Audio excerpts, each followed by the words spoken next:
خاک پر بیٹھی بیویوں کو سلام،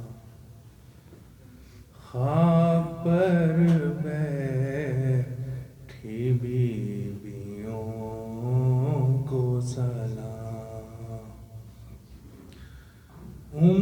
لیلا کو میں دوں کیا پرسا، اس کا تھا چاند سا جواں بیٹا، آرزو تھی بنے گا وہ دولہا، اس کے سینے پہ جب لگا نیزہ، آرزو دل کی دل میں ٹوٹ گئی، کیسی برچھی تھی ماں کو لوٹ گئی، خاک پر بیٹھی بیویوں کو سلام۔ غم کی تصویر بن چکی ہے ربا، لگ رہا ہے بکھر گئی ہے ربا، اپنی باہوں کو دیکھتی ہے ربا، بے زباں کو پکارتی ہے ربا، کبھی لاشوں کے بیچ جاتی ہے، خالی جھولا کبھی جھلاتی ہے، خاک پر بیٹھی بیویوں کو سلام۔ فروا کہاں پہ ہو بی بی، تیرے قاسم کی ہو گئی شادی، سر پہ صحرا نہ ہاتھ میں مہندی، ایسی دیکھی گئی نہ بربادی، تن کے ٹکڑوں کی لگ گئی بارات، تھی وہ دلہن کے واسطے سوغات، خاک پر بیٹھی بیویوں کو سلام۔ آسمان رو رہا ہے کبرا پر، کھا گئی ہائے اس کو کس کی نظر، کوئی زیور نہ پھول کی چادر، مسند خاک پر جھکائے ہے سر، ہاتھ میں بس رسن کا گہنا ہے، کیسی دلہن ہے سر برہنہ ہے، خاک پر بیٹھی بیویوں کو سلام۔ ان میں عباس کی بھی زوجہ تھی، آ کے زینب کے پاس یہ بولی، میرا وارث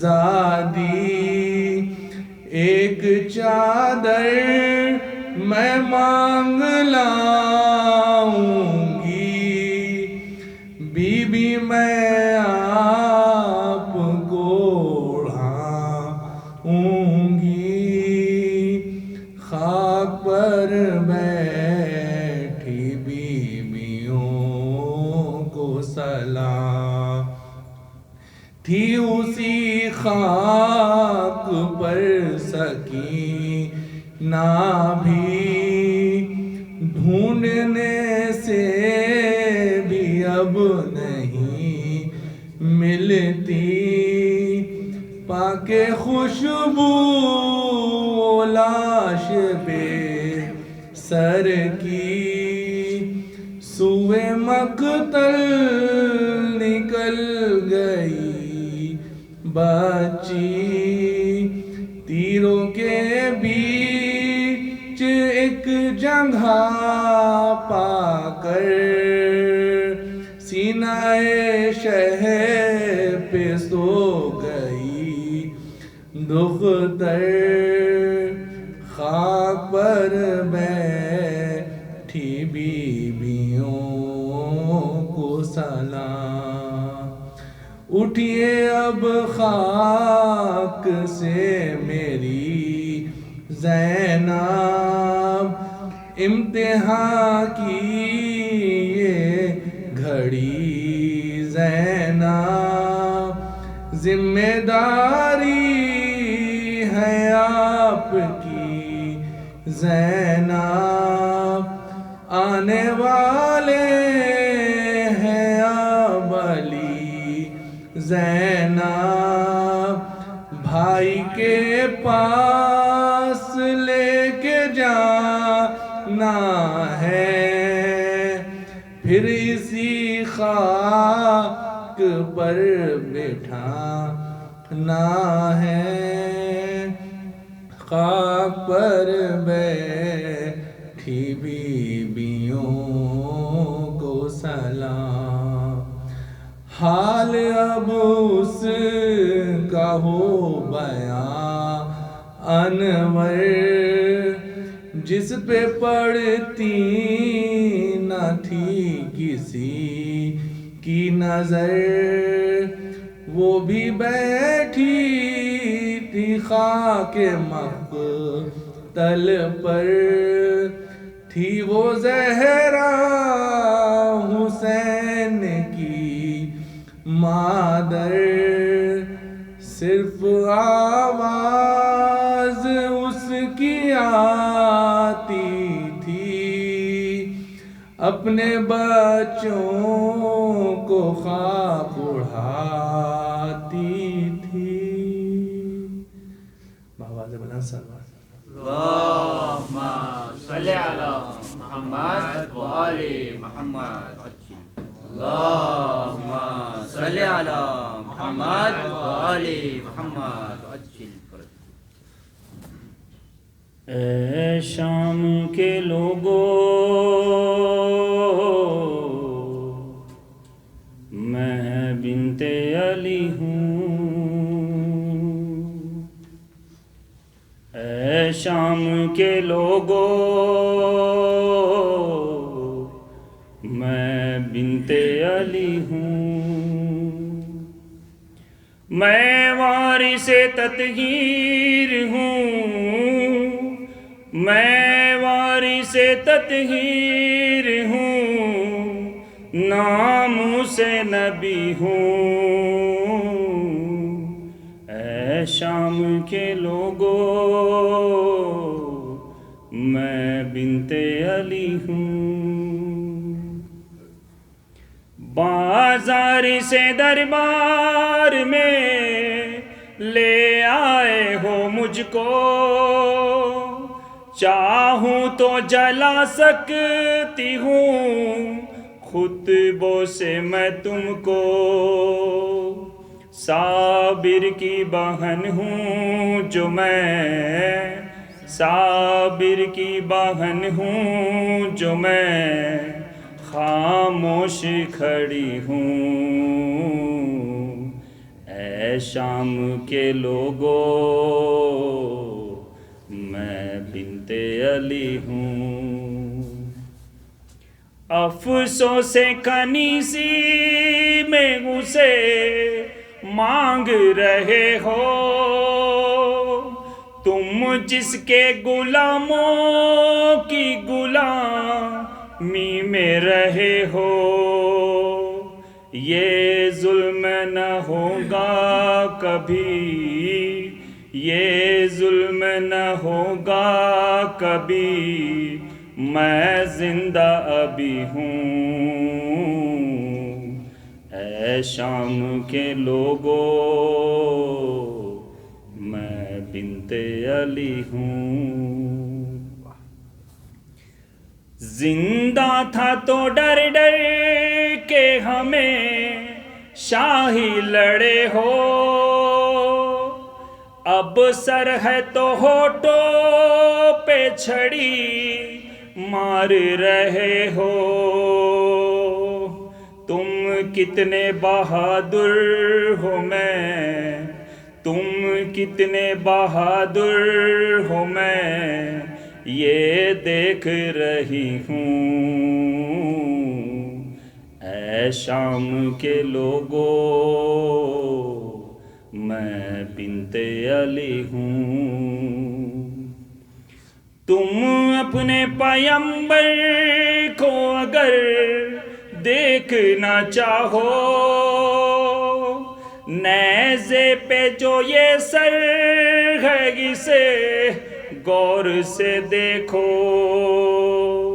ہم شکل پیمبر ہے یہ، ہم شکل پیمبر ہے یہ، میں اس کی پھوپھی ہوں، اے شام کے لوگو میں بنت علی ہوں، اور اسے کٹھن وقت کیا ہوگا میرے معبود، فضا کی طرفدار ہے دربار میں موجود، میں پشت پہ فضا کے کھڑی دیکھ رہی ہوں، اے شام کے لوگو میں بنت علی ہوں، زہرا کو بھی دربار میں تم نے تھا بلایا، دربار میں بھی ہوں مگر فرق ہے اتنا، پردے میں تھی وہ اور میں بے پردہ کھڑی ہوں، اے شام کے لوگو میں بنت علی ہوں، میں وارث تطہیر ہوں، میں وارث تطہیر ہوں، نام سے منبی ہوں، اے شام کے لوگو میں بنت علی ہوں، عظمت بی بی زینب علیہ السلام پر بلند تر صلوات۔ حول ولا قوة الا باللہ العلی العظیم،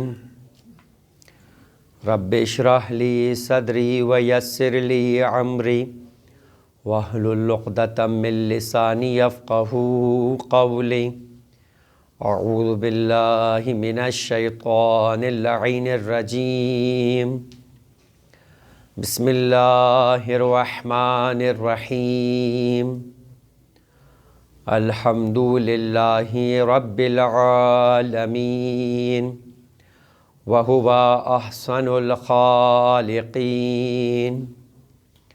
والصلاة والسلام علی اشرف الانبیاء والمرسلین، خاتم النبیین ورحمت للعالمین، سیدنا و نبینا و مولانا ابی القاسم محمد،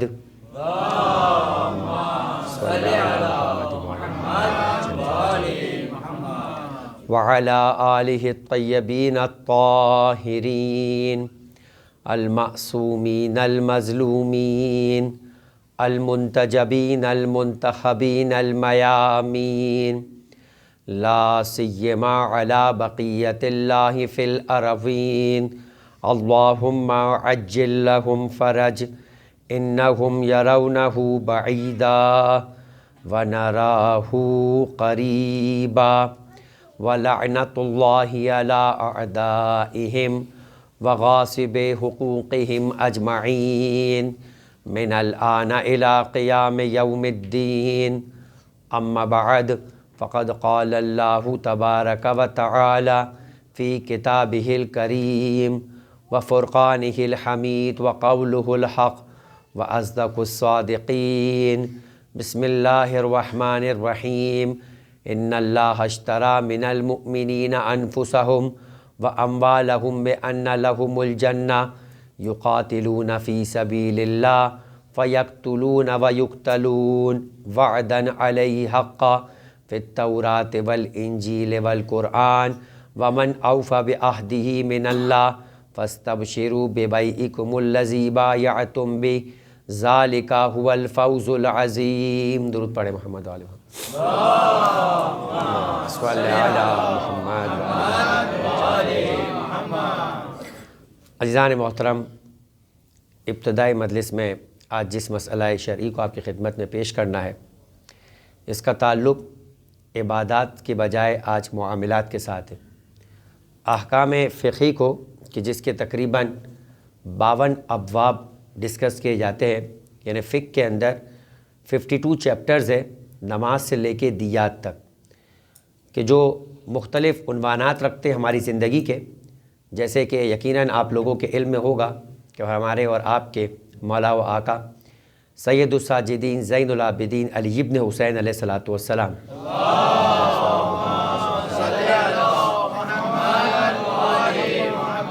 کی ایک مشہور و معروف کتاب ہے۔ اگر میں آپ سے کہوں کہ سید الساجدین کی کسی ایک کتاب کا نام بتائیے تو آپ کے ذہن میں کوئی اور کتاب ہو یا نہ ہو مگر صحیفہ کاملہ ہوگی، لیکن سید الساجدین کی ایک اور بھی کتاب ہے جو انتہائی مشہور و معروف ہے، اور اس کتاب کا نام ہے رسالۃ الحقوق۔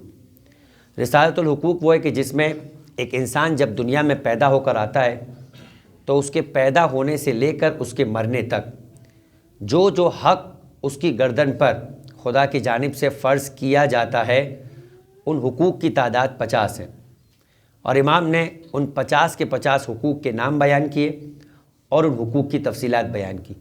اسی طریقے سے فقہ کہ جب انسان دنیا میں پیدا ہوتا ہے اور جب دنیا سے چلا جاتا ہے، پیدا ہونے کے بھی احکام ہیں، مر جانے کے بھی احکام ہیں، انسان کھاتا ہے اس کے بھی احکام ہیں، پیتا ہے اس کے بھی احکام ہیں، بات کرتا ہے اس کے بھی احکام ہیں، خاندان بناتا ہے اس کے بھی احکام ہیں، بچے پیدا ہوتے ہیں اس کے بھی احکام ہیں، بچوں کی تربیت ہے اس کے بھی احکام ہیں، بیت الخلاء جاتا ہے اس کے بھی احکام ہیں، سوتا ہے تو اس کے بھی احکام ہیں۔ احکام کے سلسلے کے اندر ہی ایک زیادہ مناسب قسم کا ایک واقعہ ہے کہ جو دل چاہتا ہے کہ آپ کی خدمت میں عرض کروں، کئی دفعہ سوچا لیکن آج چونکہ جب بات احکام کی آ گئی تو آپ کی خدمت میں عرض کروں کہ ایک بڑے صوفی بزرگ تھے، اور یہ جو صوفی ہوا کرتے ہیں ان کا ایک اپنا ہی مزاج اور ایک اپنا ہی انداز ہوتا ہے، یعنی کچھ اسلام سے لیا اور کچھ اپنا ڈال دیا۔ اچھا، مزاج تو آج ہمارا بھی ایسا ہی بنتا جا رہا ہے کہ کچھ اپنی لیتے ہیں کچھ شریعت کی لیتے ہیں۔ شریعت وہاں تک برداشت ہوتی ہے جہاں تک ہم میں برداشت ہوتی ہے، پر جب ہماری برداشت ختم ہو جاتی تو پھر ہم اپنی مرضی، اپنے شوق، اپنے نظریات، اپنی سوچوں کو شریعت میں ڈال کے اسے شریعت بنا دیا کرتے ہیں۔ میں کئی دنوں سے آپ کی خدمت میں جو مختلف معصومین کے واقعات بھی بیان کر رہا ہوں، وہ خود ہمیں اس جگہ پہ لا کر درس دینے کے لیے ہے کہ معصومین علیہ السلام کا اور دین کا مزاج کچھ اور ہے اور ہمارا مزاج کچھ اور ہے۔ ہمیں اپنے مزاج کو دین کے مزاج کے مطابق چلانا ہے، دین کے مزاج کو اپنے مزاج کے مطابق تبدیل نہیں کرنا۔ ہمیں امام کی ماننا ہے، امام کو اپنی نہیں منوانی ہے۔ بس یہی دو فرق ہے کہ اگر غیبت کے دور میں ہم یہ سیکھ گئے اور ظہور سے پہلے یہ سیکھ گئے تو ہمارا معاملہ بہت آسان ہوگا کہ جب امام ظہور کریں گے تو اب ہم امام کی مان رہے ہوں گے، ورنہ پھر اختلاف ہو جائے گا ہمارا اور امام کے درمیان، جو ہر امام کے دور میں ہوا ہے، مگر اس اختلاف کو اب زمانے کے امام برداشت نہیں کریں گے۔ اس لیے کہ وہ ہے کہ وَلَوْ كَرِهَ الْمُشْرِكُونَ، چاہے مشرکوں کو یہ بات کتنی ہی ناپسند کیوں نہ ہو، پروردگار عالم اب اپنے دین کو غالب کر کے رہے گا۔ حکومت فقط و فقط زمانے کے امام کی ہوگی، کسی ایرے گہرے نتھو گہرے کی نہیں ہوگی۔ لہٰذا عزیزان محترم، یہ دور غیبت دور ابتلا ہے، دور امتحان ہے، مزاجوں کو درست کرنے کا امتحان ہے، اور میرا اور آپ کا امتحان یہی ہے کہ ہم کس طریقے سے اس دور میں قبل اس کے کہ ظہور ہو جائے اپنے مزاجوں کو ایسا بنا لے کہ جب امام آنے کے بعد کوئی چیز ایسی ہو کہ جو ہماری خواہش کے مطابق ہو مگر امام کی حکم اور مصلحت کے مطابق نہ ہو تو ہمارا سر جھکا ہوا نظر آئے، اٹھتا ہوا نظر نہ آئے۔ بس یہی مزاج اگر قائم ہو گیا تو یقین جانیے کہ پھر اس کے بعد زمانے کے امام کے آنے کے بعد پھر کوئی مشکل نہیں ہوگی، اس لیے کہ ساری مشکلوں میں مشکل کا حل یہی ہے کہ ہمارا سر جھکتا ہوا نظر آئے، بندگی کا مزاج بنتا ہوا نظر آئے۔ درود پڑھیں محمد و آل محمد پر۔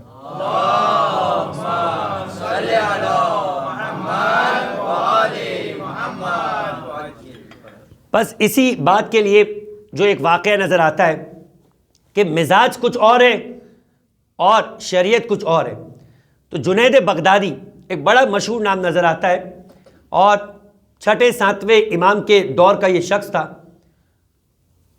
بہلول کہ جو حکم امام موسیٰ کاظم علیہ السلام کے مطابق ایک ایسا فرد، درود پڑھے محمد و آل محمد پر،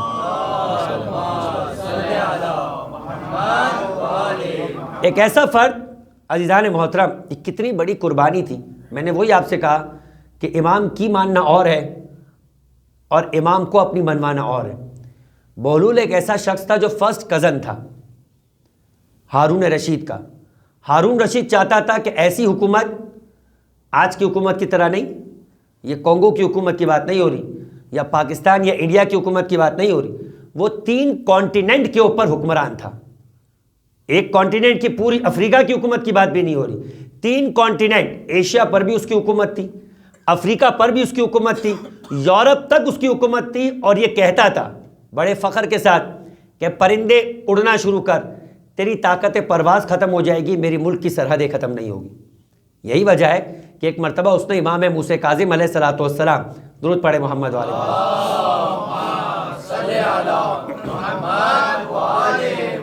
بڑے روب کے ساتھ ایک مرتبہ کہتا ہے کہ میں آپ کو آپ کا حق واپس کرنا چاہتا ہوں، آپ مجھے بتائیے کہ جو آپ کی دادی کا حق چھینا گیا تھا اس حق کی حدود کیا ہے، میں اس حدود کے مطابق آپ کو آپ کا حق دینا چاہتا ہوں۔ امام نے فرمایا کہ تو نہیں دے سکتا۔ کہا نہیں، ایسی کیا بات ہو گئی، میں اتنا بڑا حاکم ہوں اور آپ کا حق دینا چاہتا ہوں، آپ کا حق اور آپ کی حدود کے مطابق آپ کا حق واپس نہ کر پاؤں، یہ کیسے ممکن ہے، آپ حدود تو بتائیں۔ امام نے فرمایا حجاز سے لے کے آرمینیا تک۔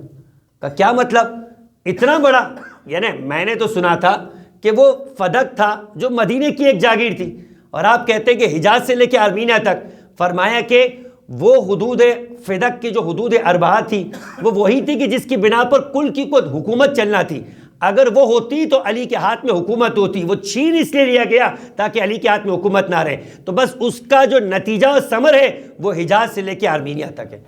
تو یہ حدود کی جو بات ہو رہی تھی کہ اتنی بڑی حدود کا رکھنے والا، اور وہ چاہ رہا تھا کہ اس کی اس حدود حکومت کی قضاوت اور جسٹس جو ہے وہ بہلول سنبھال لے، جس کا نام تھا وہب ابن عبر، وہ سنبھال لے۔ بہلول نے ایک مرتبہ امام کو خط لکھا، امام نے اس کو حکم دیا، ایک لفظ بھیجا، ایک کوڈ ورڈ تجیم، جس سے اس نے جنون کو اختیار کیا اور مجنون ہو گیا۔ وہ شخص کہ جو بالکل اتنا زیادہ شارپ مائنڈ، اتنا انٹیلیجنٹ کہ جو پوری کی پوری، یعنی جسٹس بننا، قضاوت کا مطلب یہ ہے کہ جس کا ذہن اتنا وسیع ہے کہ ہر قسم کے اختلافی موارد کو حل کر سکتا ہے، مگر ججمنٹ کرنے والا شخص جو ہے وہ مجنون بن گیا، صرف اطاعت امام کے اوپر، صرف حکم امام کو ماننے پر اس نے اپنی کیفیت تبدیل کر لی اور بظاہر دیوانہ بن کے لوگوں کے درمیان گھومتا تھا۔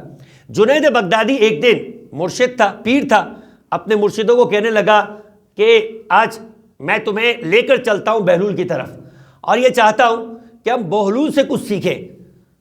کہا استاد وہ تو ایک دیوانہ شخص ہے، اس سے کچھ سیکھے گا، آپ کو آپ کی کوئی شان میں گستاخی نہ کر دے وہ۔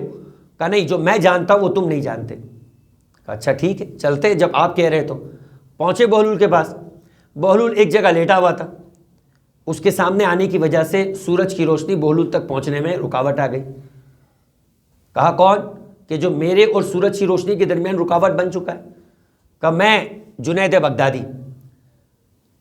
کہا کون جنید بغدادی؟ جو اپنے آپ کو عالم سمجھتا ہے. کہا میں وہی جنید بغدادی ہوں. کہا اچھا کیسے آنا ہوا؟ کہا میں آپ کے پاس اس لیے آیا ہوں کہ آپ مجھے کچھ درس دیجئے، کچھ نصیحت کیجئے. تو کہا کہ اچھا نصیحت تو بات کی بات ہے، پہلے تو یہ بتاؤ کہ اگر میں کچھ سوال کروں تو جواب دو گے؟ پر نصیحت میں تو وہ پوچھنے کے لیے آیا ہے. اب بہلول کہہ رہا ہے میں کچھ پوچھنا چاہتا ہوں تم سے، کچھ جواب دو گے؟ کہا ہاں آپ پوچھئے، آتا ہوگا تو جواب دوں گا. تو کہا کہ پہلا سوال یہ کہ یہ بتاؤ کہ تمہیں کھانا کھانا آتا ہے؟ اب مثال کے طور پہ یہاں کوئی بزرگ آ جائے، بہت قابل احترام ہو، چاہے ایج کے اعتبار سے، عمر کے اعتبار سے، اور وہ مجھ سے بھی سوال کرے، فرض کرے کہ میں آپ سے کچھ پوچھنا چاہتا ہوں، میں ان سے پوچھوں آپ کو کھانا کھانا آتا ہے؟ 4 آدمیوں کے درمیان آدمی کہے گا یہ کیسے سوال کر رہے ہیں، ایسا بچوں والا سوال کر رہے ہیں، یہ تو میری بے عزتی کر رہے ہیں. اب وہ جنید بغدادی ہے، عمر کے اعتبار سے بزرگ نہیں ہے، اپنے مرید اور اپنے چاہنے والے رکھتا ہے، ایک سرکل اور ایک حلقہ ہے اس کا.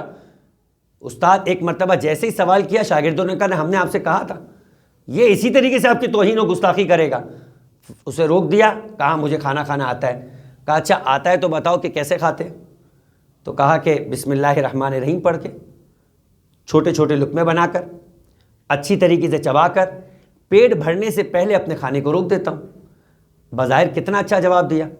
دنیات کی کتابوں میں ہم بچوں کو یہی پڑھاتے، یا کوئی پڑھانے والا ہوگا، یا جہاں بچے پڑھتے ہوں گے تو آپ آ کے سنتے ہوں گے کہ یہی کھانے کے آداب ہے.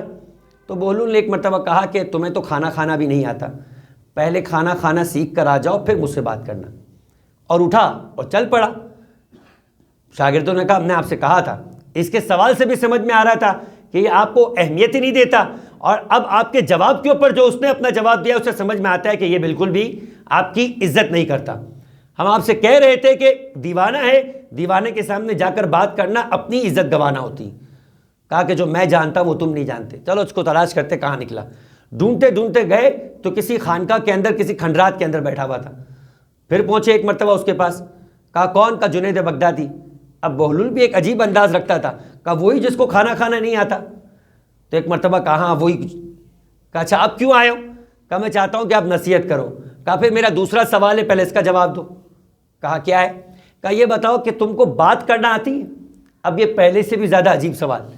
کھانا کھانے کے بارے میں تو شاید ہو سکتا ہے کہ آپ کو سوچے کہ شاید مولانا صاحب کچھ پوچھ رہے ہوں گے، کوئی حکمت ہوگی.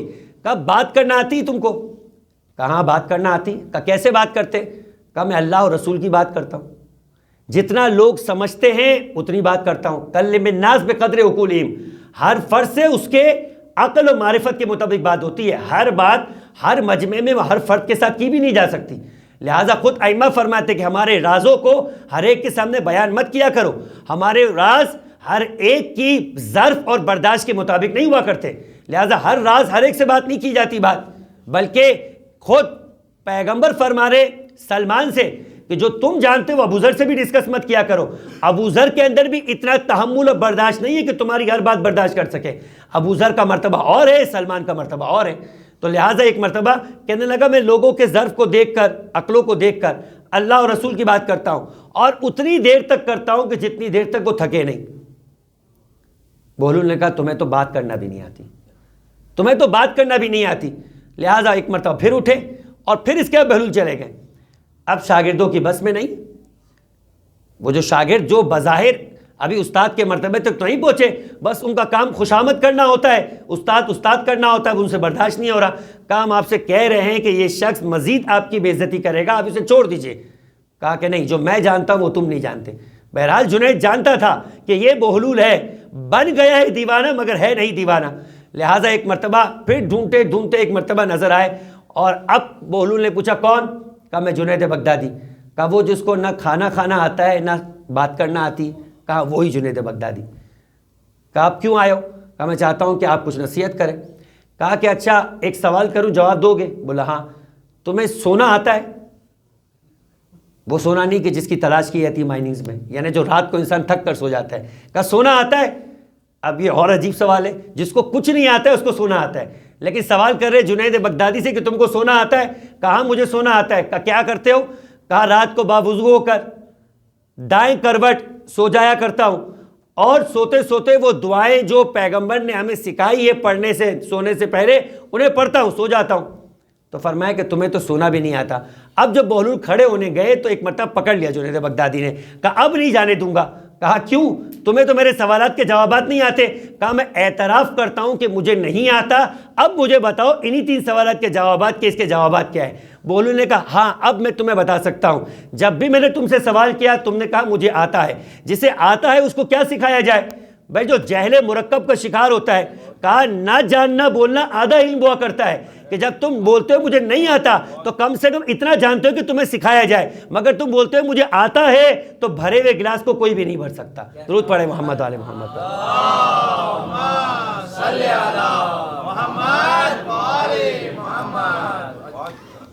عزیزان محترم، اب ایک مرتبہ جب جنید نے پکڑ لیا تو بہلول نے بھی سکھایا۔ اب وہ جو سکھانا ہے وہی بات ہے کہ مزاج شریعت کو اور مزاج شارع کو سمجھنے کی کوشش کرنا چاہیے کہ دین کا مزاج کیا ہے۔ اپنے مزاج کے مطابق دین نہیں بنایا جائے گا عزیزان محترم۔ اگر اپنے مزاج کے مطابق بنایا جائے گا تو جھگڑا ہو جائے گا خالق کے ساتھ، جیسے ابلیس کا ہو گیا تھا۔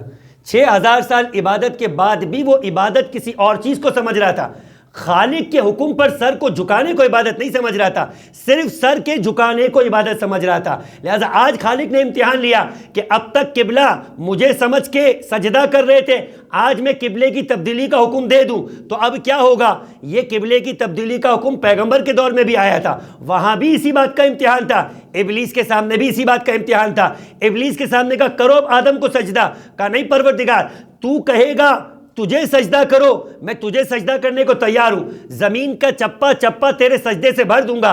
پروردگار نے کہا مجھے سجدے نہیں چاہیے، مجھے میرے حکم پر سجدہ چاہیے، اگر میرے حکم پر ایک سجدہ کرے گا تیری کائنات میں ہر جگہ سجدے کرنے سے برتر و بہتر ہوگا۔ درود پڑھے محمد و آل محمد پر۔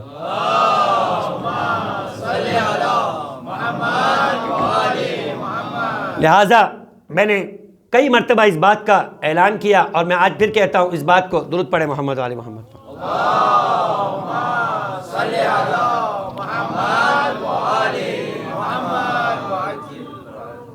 تو اور اس بات کا کئی مرتبہ اعلان کیا کہ پروردگار عالم ہمیں مدینے کی زیارت نصیب فرمائے۔ یہی مدینہ ہے، جب زیارت پہ جاتے تو ایک مسجد ہے جس کا نام ہے مسجد ذو قبلتین۔ مسجد ذو قبلتین کا واقعہ کیا ہے؟ پیغمبر اکرم کو عین ظہر کی نماز میں ام بشر کا گھر تھا، نماز پڑھا رہے تھے پیغمبر، اور نماز کی دوسری رکعت کے رکوع کے اندر، اب آپ دیکھیں پروردگار عالم کا انداز، نماز کی دوسری رکعت میں رکوع کے اندر خدا کو تبدیلی کا حکم دینا تھا تو ظہر سے پہلے وہی اتر جاتی، خدا کو تبدیلی یہ قبلے کا حکم دینا تھا تو ظہر کی نماز کے بعد اتر جاتی آیت۔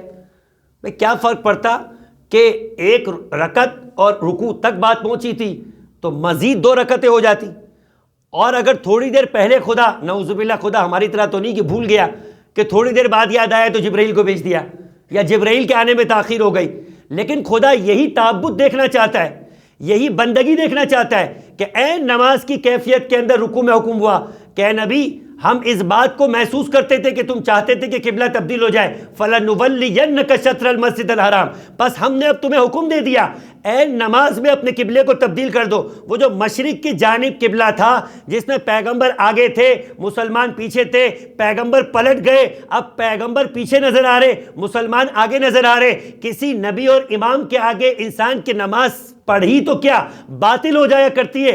سب کے لیے حکم تھا کہ پیچھے پلٹ کے چلے جائے نبی کے، مگر لوگ سمجھ نہ سکے، ایک علی تھے جو پیچھے پلٹ کے گئے اور زندگی بھر تک علی اس بات پہ فخر کرتے رہے، انا مصلی الی القبلتین، جیسے میرے نبی نے 2 قبلوں کے پیچھے نماز پڑھی میں نے بھی 2 قبلوں کے پیچھے نماز پڑھی۔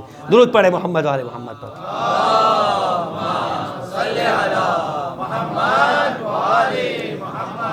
تو عزیزان محترم یہ ہے امتحان پروردگار عالم کا کہ خدا دیکھنا چاہتا ہے کہ بندہ کسی بھی کیفیت کے اندر سوال نہ کرے کہ پروردگار کیا کہا ہے تو اپنے سر کو جھکا دے، یہی تعبد یہی بندگی ہے۔ اور نبی سے جب یہ چاہا ہے تو ہماری اور آپ کی اوقات کیا ہے کہ ہم خدا کے سامنے سوال کرتے ہوئے نظر آئے، چور چرا کرتے ہوئے نظر آئے؟ خدا دیکھنا یہی چاہتا ہے کہ اے پروردگار عالم نے فرمایا کہ یہودیوں نے اعتراض کیا، بھئی کیا وجہ ہے کہ یا تو پہلے قبلہ درست تھا جو بیت المقدس کی طرف تک نمازیں پڑھی ہے، یا اب قبلہ درست ہے؟ تو اگر پہلے درست تھا تو ابھی حکم غلط ہے، اور اگر پہلے غلط تھا تو وہ جو 13 سال مکے میں گزارے، 1 سال مدینے میں گزارے، ان 14 سالوں کا کیا حکم ہے؟ تو ایک ہی قبلہ ہے نا۔ پروردگار عالم نے فرمایا کہ ہمارے لیے اس سے فرق نہیں پڑتا کہ تم دائیں طرف رخ کرو یا بائیں طرف رخ کرو، فرق اس بات سے پڑتا ہے کہ ہم جہاں تمہیں رخ کرنے کا کہے وہاں تم رخ کرتے ہوئے نظر آؤ۔ ہمارے لیے دائیں اور بایاں، ہمارے لیے بیت المقدس و کعبہ، اس کا فرق نہیں ہے، فرق ہے ہماری اطاعت کو جانچنے کا۔ جہاں ہم کہے وہاں جانچتے ہوئے رک جاؤ، تو بس یہی تمہاری عبادت ہے۔ درود پڑھے محمد و آل محمد پر۔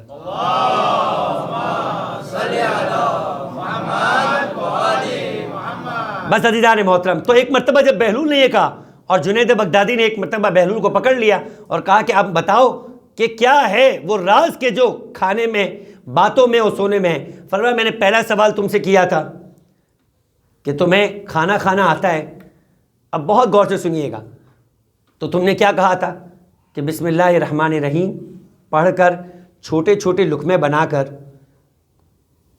اچھی طرح سے چبا کر کھاتا ہوں یوں کہ شکم بھرنے سے پہلے، یعنی جب پیٹ پورا بھر جائے، جو امیر کائنات نے بھی فرمایا کہ انسان کو کھانا کچھ دیر پہلے روک لینا چاہیے، معدہ بھر کے کھانا نہیں کھانا چاہیے، بھرا ہوا معدہ بیماریوں کی ماں ہوا کرتا ہے۔ تو یہ وہ اسی کے مطابق عمل کر رہا ہے۔ کہا فرمایا یہ بات کی بات ہے، یہ بات کی بات ہے، پہلے یہ بتاؤ کہ حلال کھا رہے ہو یا حرام۔ پہلے کھانے کے آداب میں کہ یہ چیک کیا جائے گا کہ حلال کھا رہے ہو یا حرام۔ حرام کھانے پہ بسم اللہ الرحمن الرحیم پڑھو گے، اس بسم اللہ الرحمن الرحیم پڑھنے سے نہ کوئی برکت ہوگی، نہ ہی اس کے کھانا حلال ہو جائے گا۔ بسم اللہ پڑھ کر کھاؤ گے تو کھانے میں برکت بھی ہوگی، یہ کھانا تمہارے دل میں جا کے تمہارے لیے نورانیت کا سبب بنے گا۔ درود پڑھے محمد و آل محمد پر۔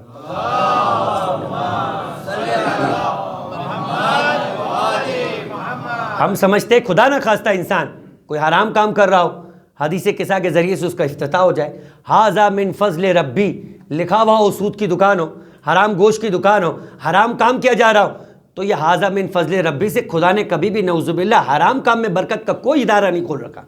تو لہٰذا پہلے یہ چیک کیا جائے گا کہ حلال ہے یا حرام، اس کے بعد ثواب ہوگا کہ انسان خدا کا نام لے، دکان کھولے تو اللہ اکبر پڑھے، دکان کھولے تو ذکر خدا کرے، دکان کھولے تو حدیث قصہ پڑھے، یہ سب بات کی بات ہے۔ پہلے فیصلہ ہوگا کہ جو کام کر رہے ہو وہ حلال ہے یا حرام کا۔ دوسری بات، تم سے میں نے کہا کہ تمہیں بات کرنے کے آداب معلوم ہے، تو تم نے کیا کہا کہ میں اللہ اور رسول کی بات کرتا ہوں۔ تم نے کہا کہ میں لوگوں کی عقلوں کے مطابق بات کرتا ہوں، میں اتنی بات کرتا ہوں کہ جس سے لوگ تھکے نہیں۔ یہ سب بات کی بات ہے۔ پہلے یہ بتاؤ کہ بات کس کے لیے کرتے ہو، بات کس کے لیے کرتے ہو؟ پروردگار عالم کے لیے کرتے ہو یا اپنا علم جھاڑنے کے لیے کرتے ہو، مد مقابل کو پچھاڑنے کے لیے کرتے ہو، اس پر غرور و تکبر دکھانے کے لیے کرتے ہو؟ پھر اللہ اور رسول کی باتیں کرو، یہ باتیں تمہارے منہ پہ دے ماری جائے گی۔ فویل للمصلین، یہ تو یزید بھی کہتا تھا نعوذ باللہ، اپنے دربار کے اندر لوگوں کو بہکاتا کہ ایک آیت دکھا دو کہ جہاں خدا نے شراب پینے والوں کے لیے ویل کی بات کی ہو، نماز پڑھنے والوں کے لیے خدا کہہ رہا ہے کہ ویل ہے۔ آگے نہیں بتاتا کہ الذین هم عن صلاتهم ساہون، یہ ان نمازیوں کی بات ہو رہے جو نماز پڑھ رہے ہیں دکھاوے کے لیے۔ اگر دکھاوے کے لیے نماز پڑھے تو 100 رکعت بھی نماز پڑھے، ساری زندگی بھی نماز پڑھے، اور ساری زندگی کے اندر اپنا سر اتنا سجدے میں رکھے کہ سجدے میں سر کٹ جائے، مگر غیر خدا کے لیے ہو تو خدا اس عبادت کو منہ پہ دے مارے گا۔ سب سے پہلا سوال ہوگا کہ عبادت کس کے لیے ہو رہی ہے؟ خدا کے لیے ہو رہی ہے۔ 2 رکعت نماز بھی اگر خدا کے لیے خالصتاً پڑھو گے اور یہ خدا کی بارگاہ میں قبول ہو گئی، فرمایا ان قبلت ما سوا، تمہاری ساری عبادتیں قبول کر لوں گا۔ تو بس پہلا سوال یہ ہوگا کہ جب گفتگو کرتے ہو تو کس کی رضا کے لیے کرتے ہو، کس کی خوشنودی کے لیے کرتے ہو؟ جب اللہ کی خوشنودی کرو گے تو سامنے والے کی بے عزتی نہیں کرو گے، سامنے والے کی ہدایت چاہو گے، اسے ویسے ہدایت کرو گے جیسا خدا چاہے گا۔ پھر اس کے بعد کہا آخری سوال تم سے میں نے کیا کیا تھا؟ کہا آپ نے کہا تھا کہ سونے کے آداب کیا ہے؟ کہا تم نے کیا بتایا تھا؟ باوضو ہو کر دائیں کروٹ سوتا ہوں۔ دیکھیں اوندا منہ سویا تھا ابن ملجم۔ اب اس کا مطلب یہ نہیں کہ آپ کہیں کہ یہ جو بتا رہے تھے اس کا مطلب اوندا منہ سونے کی اجازت ہو جائے گی۔ آداب کی اپنی ویلیو ہے مگر واجبات کی اپنی ویلیو ہے۔ امیر کائنات نے اسے ٹھوکر مار کے اٹھایا تھا کہ اس طرح مت سو، یہ شیطان کے سونے کا طریقہ ہے، اور میں جانتا ہوں کہ تو نے اپنے نیچے کیا چھپا کر رکھا ہے۔ علی غافل نہیں ہے تمہاری اس حرکت سے.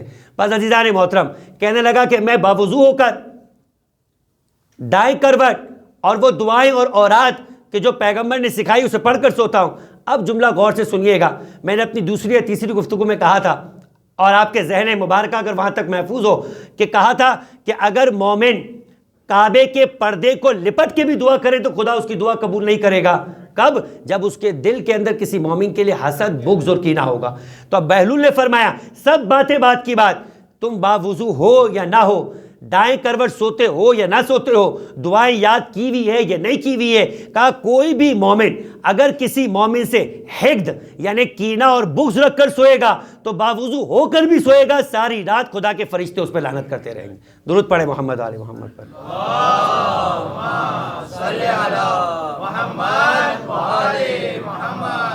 تو عزیزان محترم جو بات ہو رہی تھی یہاں سے کہ ہمیں مزاج شارع سمجھنے کی ضرورت ہے. انسان دین کو شریعت سے لیتا ہوا نظر آئے، شریعت کے مطابق اپنی زندگی بسر کرے، لہٰذا شریعت سے پوچھے. جو چیزیں خود سمجھی ہوئی ہے اسے شریعت بنا کر یا شریعت بتا کر اس پر چلتے ہوئے نظر نہیں آئے. فاسألوا اہل الذکر ان کنتم لا تعلمون. لہٰذا امیر کائنات حباب والیہ، یہ روایت بھی آسن المقال کے اندر ایک طریقہ کار ہے جو شیخ عباس قمی نے اپنایا ہے. میں بار بار ان مجالس کے اندر شیخ عباس قمی کی اس کتاب کا حوالہ دے رہا ہوں. انداز کیا ہے کہ سب سے پہلے وہ ان کی ولادت کا، ان کے القاب اور ان کے کنیتوں کا حوالہ دیتے، ان کے والدین کا تذکرہ کرتے، اس کے بعد ان کے علم کا، اس کے بعد ان کی شجاعت کا، اس کے بعد ان کی سخاوت کا، اس کے بعد ان کے دور کے ان واقعات کا کہ جو اس دور کے اندر ان کے ساتھ پیش ہے، ان کے اخلاقیات سے رابطہ ہے، اس کے بعد ان کے ادوار کے خلفاء کا، اس کے بعد ان کی شہادت کا، اس کے بعد ان کی اولاد کا، پھر اس کے بعد ان کی ازواج کا، پھر اس کے بعد ان کے اصحاب کا تذکرہ کرتے ہیں. یہ پورا طریقہ کار ہے ہر امام کے بارے میں شیخ عباس قمی کا. جب امیر کائنات کے اصحاب کا تذکرہ کرتے ہیں تو ان کے دور کے ایک ایسی خاتون کا تذکرہ کرتے ہیں جو خاتون ہو کر صحابیہ تھی، ایسی تھی کہ شیخ عباس قمی نے اس مرتبے کی صحابیہ سمجھی کہ جہاں میثم تمار کا ذکر ہے، جہاں کمیل ابن زیاد نخعی کا ذکر ہے، جہاں مالک اشتر کا ذکر ہے، وہاں حبابہ والیہ کا بھی تذکرہ ہے. حبابہ والیہ جو امیر کائنات کے دور کی چاہنے والی اور تقریباً 8ویں یا 9ویں امام کے دور تک زندہ رہنے والی خاتون، جس نے ہر امام سے ایک ایسا پتھر تھا کہ جس سے ان کی مہر امامت کو ثبت کروایا تھا اور ایک نشانی کے طور کے اوپر معجزہ امامت کے طور پہ اپنے پاس رکھا تھا. چوتھے امام کا واقعہ ہے کہ نماز کے عالم میں چوتھے امام نے اشارہ کیا، وہ جو 90 سال کی بڑھیا ہو چکی تھی وہ ایسی جوان ہو گئی کہ جیسے کوئی خاتون جوان ہو جایا کرتی. یہ معجزے کے طور پہ چوتھے امام نے پھر اسے دوبارہ جوان کر دیا. 8ویں امام کے دور تک زندہ رہی. یہ حبابہ والیہ کہتی ہے کہ میں شرط الخمیس کے اندر موجود تھی صفین کے معرکے کے اندر. یہی خاتون کہتی کہ میں علی سے ملاقات کرنے کے لیے ایک مرتبہ علی کے گھر کی طرف گئی. لوگوں نے کہا کہ یہ وقت علی کا اپنے گھر میں رہنے کا نہیں ہے، علی اس وقت بازار میں ہوا کرتے ہیں. حیران ہو گئی اور کہنے لگی کہ اس وقت علی بازار میں ہوتے، علی بھی کچھ کاروبار کرتے. تو ایک مرتبہ وہ گئی بازار میں، دیکھا کہ علی کھڑے ہوئے اور شیخ عباس قمی یہ کہتے ہیں کہ حبابہ والیہ روایت کرتی ہے کہ علی ایک مچھلی فروش کو کوڑے مار رہے تھے اور کہہ رہے تھے الفقہ ثم المتجر، پہلے فقہ سیکھو پھر تجارت گاہ میں آ کے بیٹھو. دکان بعد میں کھولی جائے گی، پہلے فقہ اور مسائل کو سیکھا جائے گا کہ جس کاروبار دنیا کو اپنانے کے لیے دکان کھول رہے ہو اس میں کاروبار کرنا جائز ہے یا ناجائز، یہ کام کرنا شریعت کی نگاہ کے اندر حلال ہے یا حرام، یہ پوچھو اور پھر اس کے بعد بیچو. ہوا کیا کہ جب علی نے ایک مرتبہ دیکھا کہ بغیر چھلکے کی مچھلی بیچ رہا ہے تو کوڑے مارے اسے اور اسے کہا کہ یہ کیا کر رہا ہو، لوگوں کو مسلمانوں کے بازار میں حرام کھانا اور حرام غذا کو کھانے کے لیے بیچ رہا ہے. تو ایک مرتبہ کہنے لگا علی میں جانتا نہیں تھا، میں سمجھا کہ ساری مچھلیاں کھانا حلال ہے. پھر ایک مرتبہ کوڑا مارا اور کہا کہ جانتا نہیں تھا تو بیچ کیسے رہا ہے. یعنی قیامت کے دن یہ سوال قبول نہیں ہوگا کہ آپ کہیں گے میں جانتا نہیں تھا. نہ جاننے کے اوپر ایک اور سزا ملے گی کہ نہیں جانتے تھے تو دنیا کے اندر جاننے کا فریضہ کیوں نہیں انجام دیا. درود پڑھے محمد والے محمد پر.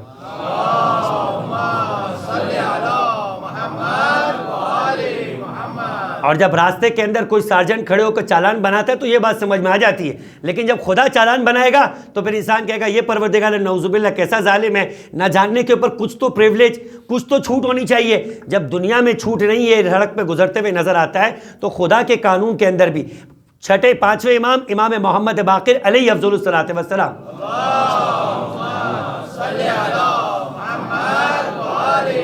فرماتے یتفقہ، دین کا علم حاصل کرو اس سے پہلے کہ تم اعرابی بن جاؤ۔ چھٹے امام فرماتے کہ انی احب، میں پسند کرتا ہوں کہ میرے اصحاب کے سروں پہ کوڑے مارے جائے مگر یہ کہ انہیں دین سکھایا جائے۔ فرمایا کہ بربادی ہو اس شخص کی کہ جو ہفتے میں ایک دن نہیں نکالتا ہے۔ یہ مکتب میں جانے والے بچوں کی بات نہیں کی جا رہی کہ ہم کہیں کہ یہ تو بچوں کا کام ہے، تعلیمات اہل بیت پڑھنا، دین پڑھنا، نہیں عزیزان محترم، یہ آخری عمر کی حد تک ہر وہ فرد کے جو علی کا شیعہ ہے، علی کے حکم پر اپنے سر کو جھکانا چاہتا ہے، علی کے سامنے اپنے آپ کو علی کا مولائی کہتا ہے، فرما رہے کہ افسوس ہے اس شخص پر جو ہفتے میں ایک دن بھی نہ نکالے کہ جس دن کے اندر وہ دین کا علم حاصل کرتے ہوئے نظر آئے۔ عزیزان محترم، تو علی فرماتے ہیں کہ میں اس بات کو پسند کرتا ہوں کہ الناس علی ثلاثۃ اقسام، تین طرح کے دنیا کے اندر لوگ ہوتے ہیں۔ علی کی نگاہ میں تین سے ہٹ کر کوئی چوتھا انسان نہیں ہے، عالم و متعلم والوشا، یا علم دینے والا ہوتا ہے یا علم لینے والا ہوتا ہے یا خسوش خاشاک کے اندر اگنے والے کیڑوں کی طرح ہوتا ہے۔ باقی علی کہتے ہیں کہ انسان نہیں ہوتے، انسان یا علم دینے والا ہے یا علم لینے والا ہے۔ خلاصہ کہ عزیزان محترم، دین کو دین کے مزاج کی طرح دین سے سیکھنا ہے، اور دین نے انسان کی زندگی کو 52 حصوں میں تقسیم کیا، نماز طہارت سے لے کے دیات تک۔ ان میں سے ایک دن کو 2 براڈر حصوں میں تقسیم کیا جاتا ہے، ایک ہے عبادات جیسے نماز ہے، جیسے روزہ ہے، جیسے حج ہے، جیسے یہ ساری عبادت ہے، اور ایک ہے معاملات جس کا تعلق لین دین کے ساتھ ہے، یہ ہے معاملات یعنی ٹرانزیکشنز کے ساتھ۔ انہی ٹرانزیکشن کے اندر ایک عنوان ہے، اس کا نام ہے مجہول المالک۔ آج فقط اسے ایک سرسری حد تک بیان کر کے گفتگو کو دوسرے حصے پہ آ جایا جائے کہ جس طریقے سے خمس ہے، جس طرح سے زکوٰۃ ہے، جس طریقے سے فطرہ ہے، کیونکہ زکوٰۃ ہی کی 2 قسمیں، زکوٰۃ المال اور زکوٰۃ البدن۔ زکوٰۃ البدن کو کہتے ہیں فطرہ، زکوٰۃ المال کہتے ہیں ان 9 چیزوں پر جو شریعت نے واجب قرار دیا ہے، نقدین یعنی سونے ہو، چاندی کے سکے ہو، جانور ہو جس کو اغنام ثلاثہ کہا جاتا ہے، گائے، بھینس، بھیڑ، بکری، اونٹ، اور پھر اس کے بعد ساری کی ساری فصلیں، غلات اربا کہ جو گندم، کشمش، کھجور وغیرہ ہے، اس کے اوپر زکوٰۃ واجب ہوا کرتی ہے جو نصاب کے مطابق ہے۔ لیکن خمس کیا ہے؟ فرمائے جو کچھ بھی تمہاری منافع میں سے کسی بھی طرح سے جو تم کو منفعت ہو، گفٹ کی صورت میں ہو جائے، کسی نے تمہیں ویسے ہی ہدیہ کر دیا ہو، یا مثال کے طور پہ وراثت کے اندر مل جائے، بعض صورتوں میں وراثت کے اندر بھی خمس ہوا کرتا ہے، اس طرح سے کہیں سے بھی تم کو مال ملے، حتیٰ کہ اس میں بھی حکم ہے کہ جو تمہیں صدقہ مل رہا ہے، جو تمہیں خمس و زکوٰۃ مل رہا ہے، آیا اس کے اوپر بھی خمس واجب ہے یا نہیں، اس کے بھی اپنے مسائل ہیں۔ تو جو بھی انسان کو منفعت ملتی ہو، اس منفعت کے اعتبار سے قانون ہے کہ اس پر اگر آپ کی ڈیٹ تک، جو بھی ڈیٹ آپ نے فکس کی ہو کہ جس پر آ کر آپ کا سال اختتام پڑ جاتا ہے، اینڈ ہو جاتا ہے، کچھ بچ جائے تو اس کا 20واں حصہ آپ کو خدا کی راہ میں نکالنا ہے جو خمس ہے۔ ایک عنوان ہے مجہول المالک کا، اگر آپ نے کسی کا مال بغیر حق کے استعمال کر لیا ہو، یا کسی کے مال کا نقصان کر دیا ہو، یا کسی کی جان کو نقصان پہنچا دیا ہو، تو اگر آپ اس فرد کو جانتے ہیں کہ جس کے مال کو آپ نے نقصان پہنچایا ہے، جس کی جان کو آپ نے نقصان پہنچایا ہے، یا جس کا مال اس کی لا علمی کی بنا کے اوپر آپ نے خرچ کر لیا ہے، تو حکم شریعت ہے کہ آپ اس کے پاس جائیں اور جا کر مصالحت کرے، اس کا حق ادا کرے یا اس سے معافی منگوائے، یعنی اس سے معاف کروا لے اپنے لیے مال، جس کو کہتے ہیں کہ حلال کروانا۔ اور پھر اس کے بعد اگر آپ مال کے مالک کو نہیں جانتے مگر مال آپ کے پاس موجود ہے، مال موجود ہے، مالک ہو گیا ہے، تلاش کرنا بھی ممکن نہیں ہے، تو اگر اس صورت میں فرمایا کہ وہ عیناً مال اس کی جانب سے حاکم شرع سے پوچھ کے، نہ مجتہد یا اس کے وکیل سے پوچھ کے صدقہ کر دیا جائے۔ اب نہ مالک معلوم ہے نہ مال معلوم ہے، آپ نے کہا مجھے معلوم ہے بچپن میں بڑا شرارتی تھا، اس کا ربڑ ادھر کر دینا، اس کی پینسل ادھر کر دینا، اس کا کاغذ پاڑ دینا، اس کی کاپی غائب کر دینا، یہ سب کام ہم نے کیے، ہم سب نے کیے، تو بس جس نے بھی کیے، تو جب اس نے کیے ہیں اتنا تو یاد ہے، اتنا شرارتی ہے، مگر کیا کیا کیا؟ کبھی ایسا بھی ہوا کہ کسی کو مکہ مار دیا، کبھی ایسا بھی ہوا کہ کسی کو تھپڑ مار دیا، اب یاد نہیں کہ کون ہے، یہ آپ کے حق پر گردن ہے۔ کل عزیزان محترم اس کے متعلق امیر کائنات کے حرم میں ایک واقعہ پیش آیا، اور امیر کائنات نے خود اس واقعے کی طرف نشاندہی دلائی، اس کو بیان کروں گا ورنہ گفتگو کہیں سے اور نکل جائے گی۔ تو آپ کے اوپر وہ حق ہے اس سے پہلے کہ قبر و قیامت کے اندر اس حق کا مطالبہ ہو اور بدلے میں آپ کو اپنی نمازیں دینا پڑ جائے، بدلے میں آپ کو اپنے روزے دینا پڑ جائے، بدلے میں آپ کو اپنی زیارت امام حسین دینا پڑ جائے، بدلے میں آپ کو اپنا حج دینا پڑ جائے، اس دن تو بدلہ اسی طریقے سے اترے گا. مال کچھ نہیں ہوگا، سارا مال دنیا کے اندر رہ گیا ہوگا، وہ تو پیچھے ورثہ نے کھا پی کے ہضم کر لیا ہوگا. اب آپ کے پاس صرف یہی نیکیاں ہوگی، اور جب نیکیاں ختم ہو جائے گی تو اس کے گناہ لینا پڑیں گے، اس کے گناہ لینا پڑیں گے. نعوذ باللہ شراب اس نے پی ہے، گناہ آپ کے نامہ اعمال میں آئے گا. خدا نہ خواستہ اس نے غیبت کی ہے، نامہ اعمال میں ہمارا لکھا جائے گا. لیکن اس دن کوئی کسی کو نہیں چھوڑے گا. اسی لیے مولا کائنات فرماتے یوم یفر المرء باخیہ، بھائی بھائی سے آنکھ چرائے گا کہ کہیں بھائی دیکھ کر حق نہ مانگ لے. اس دن ہر ایک کو اپنا حق یاد آئے گا، اور کوئی بھی اپنا حق معاف کرنے کو تیار نہیں ہوگا، چاہے ماں ہو، چاہے باپ ہو، چاہے اولاد ہو. اولاد بھی اپنے باپ کا دامن پکڑتے ہوئے نظر آئے گی کہ انہوں نے ہماری تربیت درست نہیں کی تھی، جس وجہ سے ہم بے نمازی بنے تھے. اسی لیے قرآن کہتا ہے یا ایھا الذین آمنوا قوا انفسکم واہلیکم نارا، اے ایمان لانے والو بچاؤ اپنے آپ کو بھی اور اپنی اولاد کو بھی اس جہنم سے کہ جس کا ٹھکانہ یا پتھر ہوں گے یا انسان ہوں گے. لہٰذا عزیزان محترم اس دن یہ دینا پڑے، اس سے پہلے اس دنیا میں اس حق کو ادا کرنے کا نام کہ جس کا مالک بھی نہیں معلوم، جس کے مال کی مقدار بھی نہیں معلوم، مجہول المالک کہتے ہیں. اب کیسے ادا کیا جائے گا، کس کو ادا کیا جائے گا، مقدار کیسے طے کی جائے گی، اس کا تعین انشاءاللہ کل بیان کیا جائے گا. درود پڑھیں محمد علیہ وسلم.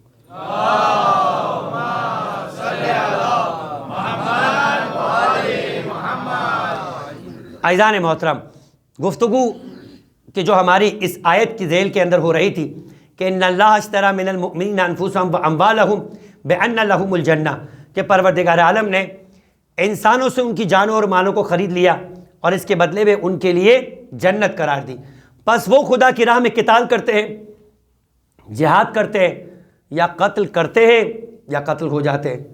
اور خدا نے اس وعدے کو، اس ٹرانزیکشن کا تذکرہ یہ فقط مسلمانوں سے نہیں ہوا، بتا رہا ہے کہ توریت کے اندر اور اسی طریقے سے انجیل میں بھی لکھا. تو توریت اور انجیل کے دور میں مسلمان تو نہیں تھے. اس کا مطلب یہ کہ یہ وعدہ ازلی ہے. ہر صاحبان ایمان سے، جو آدم پر ایمان لایا اس سے بھی یہ وعدہ ہے، جو آدم کا مومن تھا اس سے بھی یہ وعدہ ہے، جو موسیٰ کا مومن تھا اس سے بھی یہ وعدہ ہے، جو عیسیٰ کا مومن تھا اس سے بھی یہ وعدہ ہے، جو ابراہیم کا مومن تھا اس سے بھی یہ وعدہ ہے، جو محمد مصطفیٰ صلی اللہ علیہ وآلہ وسلم کا مومن تھا اس سے بھی یہ وعدہ ہے. درود پڑھیں محمد علیہ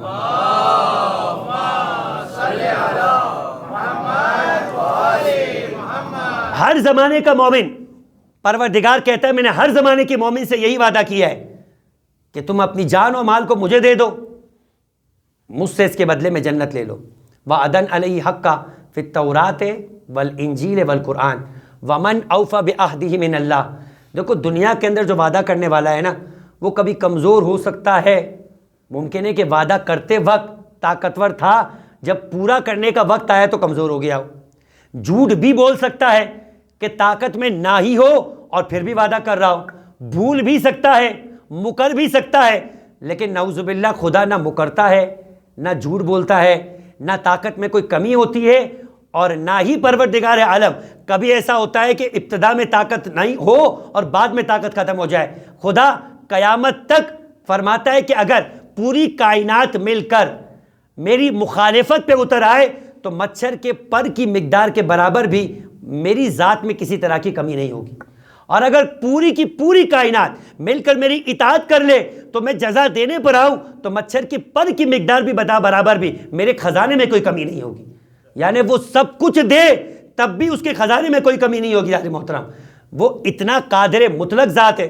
لہذا فرمایا ومن اوفا، جتا رہے خدا بعہدہ من اللہ، کون ہوگا جو خدا سے بڑھ کر اپنے وعدے کو پورا کرنے والا ہوگا. جب ایسے سے تمہارا معاملہ ہو جو وعدے کو پورا کرنے کی ایسی صلاحیت رکھتا ہو.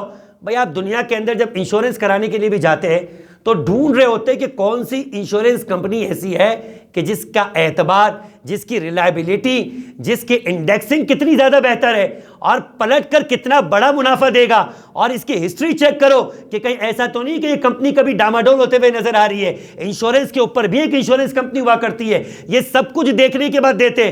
خدا بولتا ہے سب کچھ خدا کا چیک کر لو، آدم سے لے کر آج تک کا پورا ریکارڈ چیک کر کے خدا کا دیکھ لو. اور جب تمہیں یقین آ جائے نا خدا پر، تب خدا کے ساتھ یہ معاملہ کرنا، تب کہنا لا الہ الا اللہ، تب کہنا محمد رسول اللہ، تب کہنا علی ولی اللہ، اور جب کہہ دو نا تو پھر اتنا ڈٹ جانا، اور اے حبیب جا کر ان کو کہہ دینا کہ کسی عام فرد کے ساتھ ان کا معاملہ نہیں ہوا ہے، فاستبشروا ببیعکم الذی بایعتم بہ، انہیں جا کر بشارت دے دو کہ جس کے ساتھ ان کا معاہدہ ہوا ہے وہ معاہدہ کرنے والا ہر لحاظ سے کامل ہے، ہر لحاظ سے تمہیں عطا کرنے کی قدرت رکھتا ہے۔ درود پڑھے محمد وآل محمد پر۔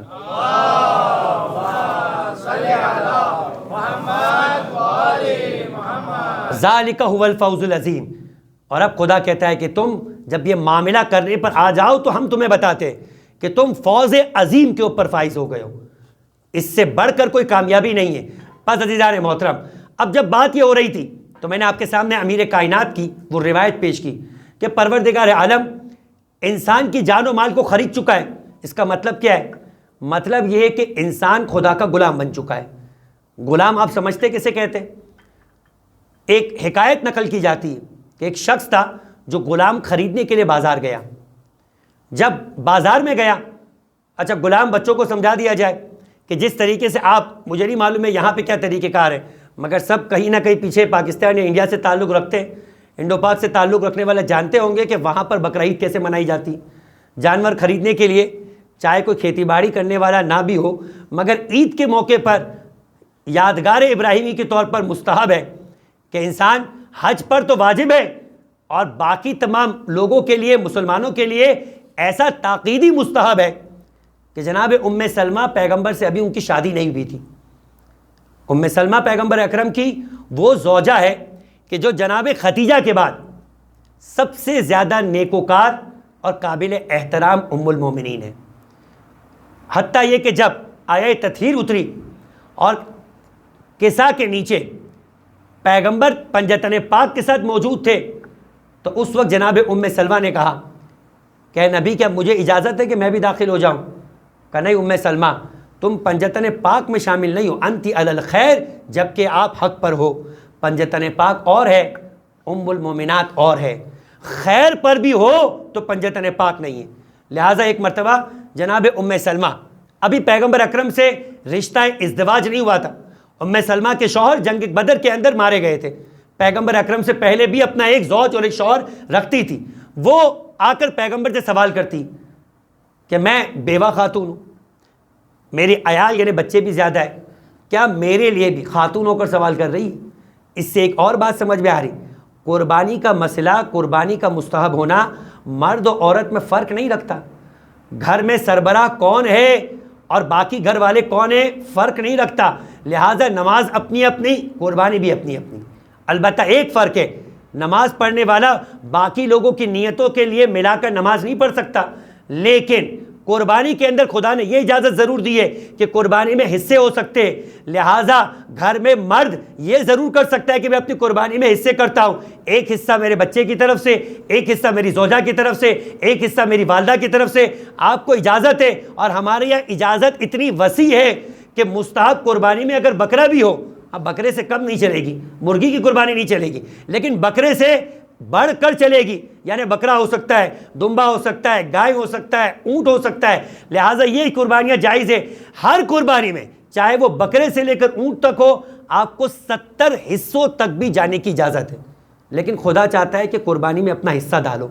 بے نفس نفیس اس بات کا تعین کرو کہ تمہارا حصہ ہو، صرف ایسا کہ گھر میں سے ایک فرد قربانی کر دے، دوسرے فردوں کی جانب سے اس قربانی میں ثواب شامل نہیں ہوگا۔ حصہ معین ہو اور پھر اس کے بعد تم حصہ معین کر کے اس کی نیت سے قربانی کرو تو اب یہ کہا جائے گا کہ شوہر کی قربانی نہیں ہے، یہ بیوی کی بھی قربانی ہے، یہ بچوں کی بھی قربانی ہے، والدین کی بھی قربانی ہے، حتیٰ کہ مرحومین کی نیت سے بھی قربانی کی جا سکتی ہے۔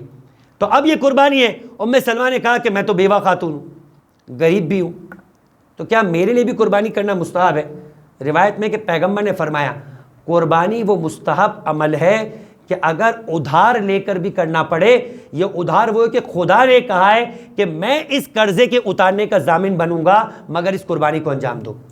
تو جس ادھار کو خدا اپنے ذمے لیتا ہے، ہر ادھار کو خدا اپنے ذمے نہیں لیتا، جس ادھار کو خدا اپنے ذمے لیتا ہے ان ادھاروں میں سے ایک ادھار قربانی کے لیے ادھار دینا ہے۔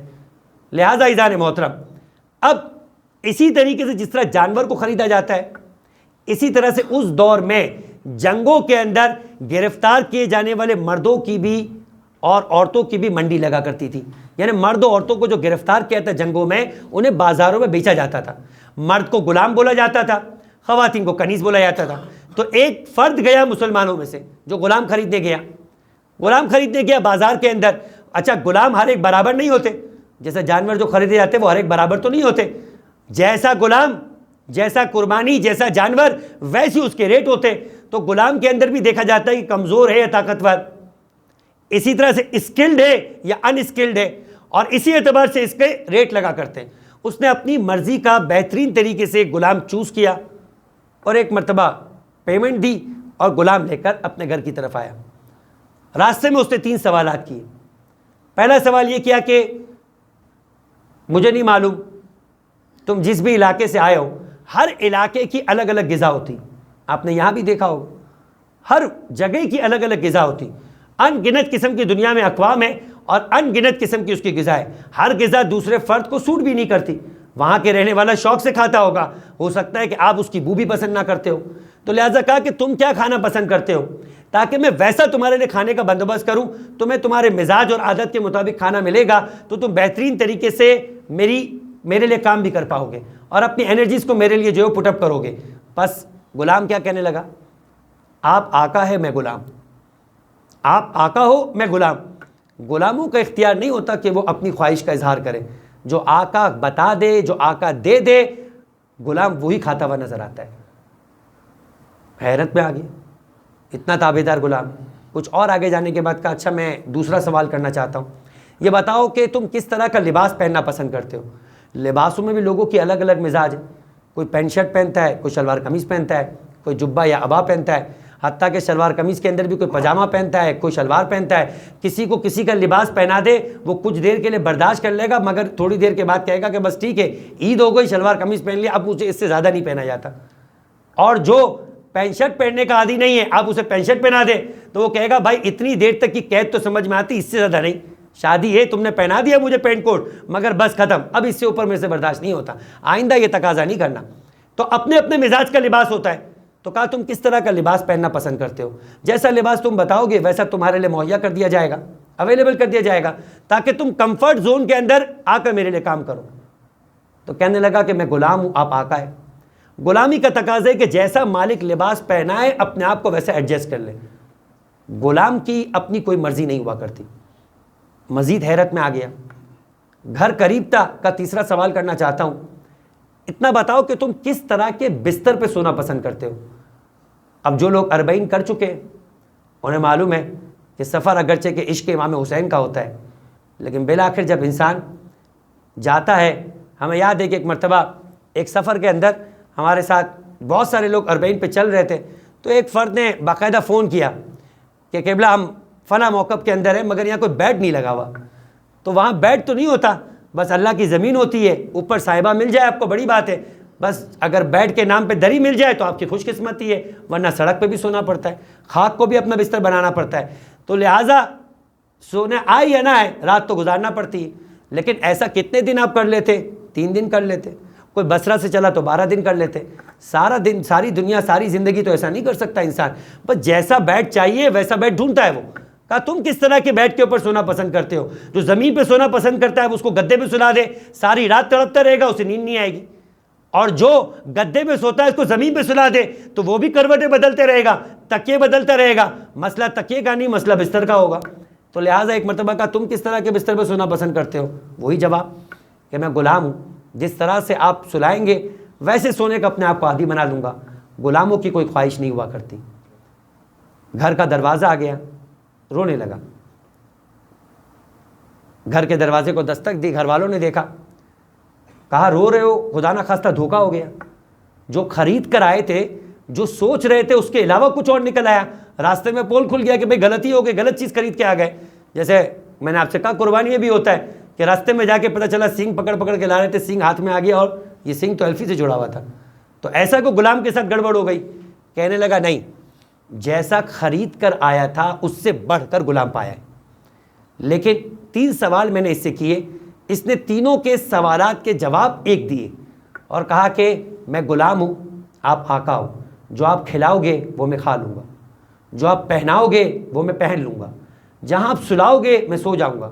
میں نے سوچا کہ دنیا میں چند سکوں کے روپوں کے خرچ کرنے کے نتیجے میرا غلام بن گیا، نہ اس کی جان میری ہے نہ اس کا وجود میرا ہے، چند وقتوں کا غلام بنا تو اتنا تابعدار بن گیا، میں جس کا وجود ہی پروردگار عالم کی ملکیت کا ہے، جس کی میری سانسیں جس کی ملکیت میں ہے، میری جان جس کی ملکیت میں ہے، جو اقرب من حبل الورید ہے، وہ مجھ سے تقاضا کرتا ہے اور میں اس کے سامنے، خدا کے سامنے اپنے تقاضے رکھ دیتا ہوں کہ پروردگار میں ایسا لباس پہنوں گا، پروردگار مجھے ایسا گھر مل جائے۔ وہ کہتا ہے کہ یہ حلال ہے یہ حرام ہے، اور میں کہتا ہوں کہ کیوں؟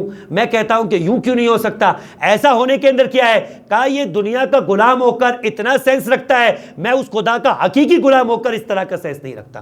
درود پڑھے محمد آل محمد پر۔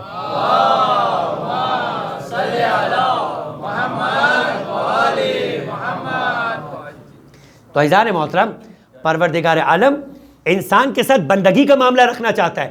بندگی کا معاملہ کیا ہے؟ کہ انسان اس بات کو جانے کہ میری جان اور میرا مال خدا کا ہے۔ اس کے بعد خدا کہتا ہے کہ جان و مال میرا ہونے کے باوجود میں نے تمہارے لیے مکمل پابندی تو نہیں لگا رکھی۔ میں نے یہ نہیں کہا کہ تم لباس نہ پہنو، میں نے تمہیں لباس پہننے کا حکم نہیں دیا، بلکہ فرمایا خذوا زینتکم عند کل مسجد، جب بھی میری بارگاہ میں عبادت کرنے کے لیے آؤ تو زینت اختیار کر کے آؤ، یعنی تمہارا لباس صاف ستھرا ہو، خوشبو لگا ہوا ہو، بال بنے ہوئے ہو، یعنی پروردگار عالم ان اللہ یحب الجمال، خدا جمیل ہے اور جمال کو پسند کیا کرتا ہے۔ پروردگار صرف اتنا کہتا ہے مرد ہے تو سونے کا استعمال نہیں کرو، مرد ہے تو ریشم کا استعمال نہیں کرو، بلکہ اس کے بعد تمہارا لباس بہترین ہونا چاہیے، اور مومن کا لباس بہترین ہونا چاہیے۔ کل من حرم زینت اللہ التی اخرج لعبادکم، کون ہے جو خدا کی زینتوں کو بندوں پر حرام کرتا ہوا نظر آتا ہے؟ پروردگار عالم نے اپنی زینتوں کو تم پہ حرام نہیں قرار دیا۔ مومن کے لیے تو کفار کے مقابلے میں اپنے آپ کو بازینت بنانا خدا کی نگاہ میں پسندیدہ ہے، لیکن بازینت ہو خدا کے قوانین و شریعت کو دیکھتے ہوئے کہ حرام گوشت کا لباس نہ پہنا ہو، ریشم مرد نے نہ پہنا ہو، سونا نہ پہنا ہو، باقی سب کچھ پہنا ہو۔ لہٰذا عزیزان محترم، اب میں نے جو آپ سے کہا کہ امیر کائنات کی وہ روایت پیش کی، اب چونکہ وقت بہت اختتامی مراحل میں آ چکا ہے، بات میں دوبارہ آپ کے ذہنوں میں لے کے آ جاؤں کہ جب علا ابن زیاد حارثی کی شکایت کی، کس نے؟ عاصم ابن زیاد حارثی نے۔ عاصم جنگ سے جمل میں شریک نہیں ہو سکا، بصرہ میں رہنے والا تھا، مولا کائنات نے اس کے گھر کو دیکھا، بہت بڑا گھر تھا، فرمایا کہ اتنے بڑے گھر کی تم کو اس دنیا میں تو ضرورت نہیں، اب اگر تم اتنا بڑا گھر لے چکے ہو تو اس کو آخرت کے بڑے گھر کا ذریعہ بننا چاہیے۔ کہ پہلا طریقہ کیا ہے؟ مہمان نوازی کرتے ہوئے نظر آؤ۔ دوسرا طریقہ کیا ہے؟ کہ گھر میں صلہ رحمی کو اختیار کرتے ہوئے نظر آؤ، تمہارے رشتہ داروں کا گھر میں تمہارا آنا جانا ہونا چاہیے اور ان کے حق کو اس میں ادا ہوتا ہوا نظر آنا چاہیے۔ تیسرا طریقہ کیا ہے؟ حقوق اللہ اور حقوق العباد اس گھر سے طلوع ہوتے ہوئے بلند ہوتے ہوئے نظر آنا چاہیے۔ پھر اس کے بعد ایک مرتبہ عاصم نے کہا کہ مولا میں اپنے بھائی کے بارے میں آپ کو شکایت کرنا چاہتا ہوں جس کا نام علا ہے۔ کہا کیا شکایت ہے؟ کہا جتنا بڑا میرا کاروبار ہے، ہم اس کاروبار کے اندر پارٹنر ہیں، مگر اس نے کاروبار دکان میں بیٹھنا چھوڑ دیا، گھر بھی چھوڑ دیا، بیوی بچے بھی چھوڑ دیے، کھانا پینا بھی جو ہم کھاتے وہ چھوڑ دیا، لباس بھی جو ہم پہنتے وہ پہننا چھوڑ دیا، شہر سے باہر جھونپڑی کے اندر موٹا اونی کاٹنے والا لباس، اور گھر والے بچوں کو چھوڑ دیا۔ اور کیا کہتا ہے کہ میں علی کی سی زندگی بسر کرنا چاہتا ہوں۔ جملہ سنیے گا، علی کی سی زندگی بسر کرنا چاہتا ہوں۔ ایک جملہ پیش کرتا ہوں، اس کے بعد پھر منزل مصائب پہ آنا ہے۔ فرمایا بلاؤ اس کو۔ اور جب وہ آیا تو پہلا جملہ جو کہا، میں صرف اتنا جملہ کہتا ہوں، لقد استحا یا ادی نفسی لقد استحام لک الخبیث، اے اپنی جان کے دشمن۔ جملہ سنیے گا علی کا، جو کہہ رہا ہے میں علی جیسا بننا چاہتا ہوں، یا ادی نفسی، اے اپنی جان کے دشمن، لقد استحام لک الخبیث، کیا تجھے اس خبیث شیطان نے گمراہ کر دیا ہے؟ علی جیسا بننا چاہتا ہے تو علی سے پوچھ کے علی جیسا بن، علی کیوں ایسے ہے اور تیرے لیے ایسا رہنا جائز ہے یا نہیں، اس کا فیصلہ تو نہیں کرے گا۔ جو میں نے آپ سے کہا نا، ہم اپنے مزاج کے مطابق کہے کہ ہمیں علی کا کام کرنا ہے، ہمیں حسن مصطفیٰ علیہ السلام کا کام کرنا ہے، ہمیں حسین والا کام کرنا ہے، ہمیں سید سجاد والا کام کرنا ہے، یہ 14 سیرتیں ہیں۔ کلنا محمد، اولنا محمد، اوسطنا محمد، آخرنا محمد، کلنا محمد ہے۔ کسی ایک امام کی سیرت اپنی مرضی سے لیتے ہوئے نظر آؤ، اس امام سے پوچھنا پڑے گا کیا تم اس امام کی سیرت پر چلنے کے اہل ہو؟ تمہارا زمانہ اس امام کی سیرت والا ہے یا حسن عسکری کے زمانے کی سیرت والا ہے یا جعفر صادق کے زمانے کی سیرت والا ہے یا موسیٰ کاظم کے زمانے کی سیرت والا ہے؟ مزاج ہے محمدی کو سمجھنے کے لیے، جو مزاج ہوتا ہے، جو فیصلہ کرتا ہے کہ تمہیں کس کے مزاج کے مطابق چلنا ہے، اسی مزاج کا نام اجتہاد ہے۔ اگر ہم اتنے آزاد ہوتے اور اپنی مرضی سے دین پر چلنے والے ہوتے تو وہ ہوتے کہ جس کو آزاد ریوڑوں کو جنگلوں میں چھوڑ دیا جائے۔ ہمارا بارواں ہم کو آزاد نہیں چھوڑ کے گیا، کہہ کر گیا ہے کہ جب ہم غیبت میں جا رہے تو یہ تم پر حجت ہے، اب جو یہ تمہیں بتائیں گے ہماری شریعت کے مطابق اس پہ عمل کرتے ہوئے نظر آؤ گے۔ درود پڑھے محمد وآل محمد پر۔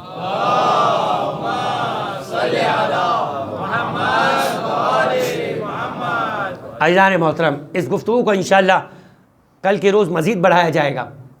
اب یہ جو قافلہ ہے اسیروں کا، عزیزان محترم، جب یہ مدینے میں داخل ہوا پلٹ کر،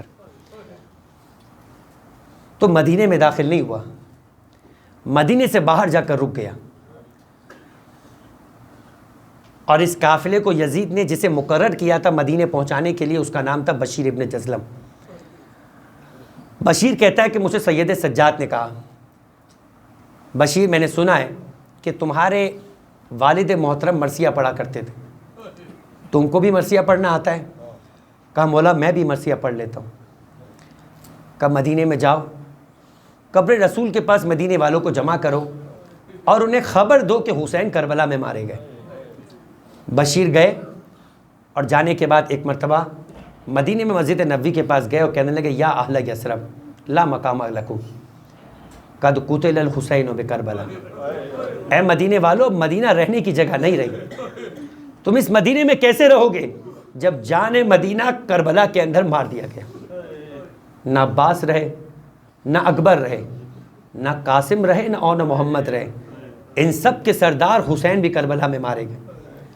کہتے ہیں کہ شہزادی ام البنین عمر کے اس حصے میں آ چکی تھی کہ آنکھوں سے دکھائی نہیں دیتا، کانوں سے سنتی تھی۔ کا ایک مرتبہ اپنا عصا اٹھایا، ابو الفضل عباس کے بیٹے فضل کو لے کر ایک مرتبہ مسجد نبوی گئی۔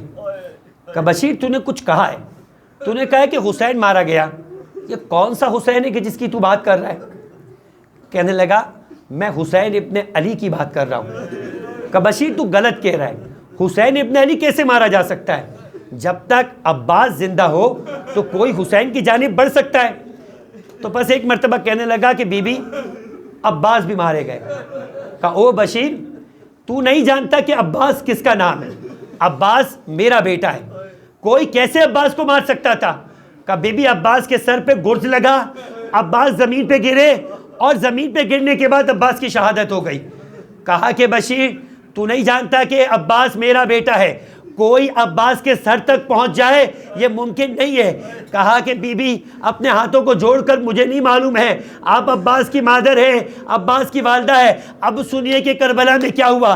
کہا پہلے عباس کے بازو جدا کیے گئے، اس کے بعد عباس کے سر پہ گرز لگا اور عباس زمین پہ گرے۔ اب کہتے ہیں بشیر کے ام البنین مسجد نبوی میں بیٹھ گئی، بیٹھ کے ایک مرتبہ خاک کو اٹھا کے اپنے سر پہ ڈالنے لگی۔ کہا بشیر ارے مجھے یہ بتاؤ جب میرے عباس کے ہاتھ نہیں رہے، جب وہ زمین کربلا پہ گرا ہوگا پہلے اس کا سینہ لگا یا پہلے اس کا چہرہ لگا ہوگا؟ پس عزیزان محترم یہ ام البنین وہ تھی جو جنت البقیع جاتی تھی، 4 انگلیوں سے قبروں کا نشان بناتی تھی، ایک عباس تھے، ایک عبداللہ تھے، ایک علی تھے، ایک عثمان تھے، اور اس کے بعد کہتی تھی ان قبروں کو مٹا کر ارے آسمان و زمین کے درمیان میرا سب کچھ چلا جائے مگر میرا حسین مارا گیا، پروردگارا میں اپنے حسین پہ رہوں گی چاہے ام البنین کا سب کچھ گزر جائے۔ پس عزیز و عباس ارے اس جری کا نام تھا کہ جس کی ولادت کے لیے علی نے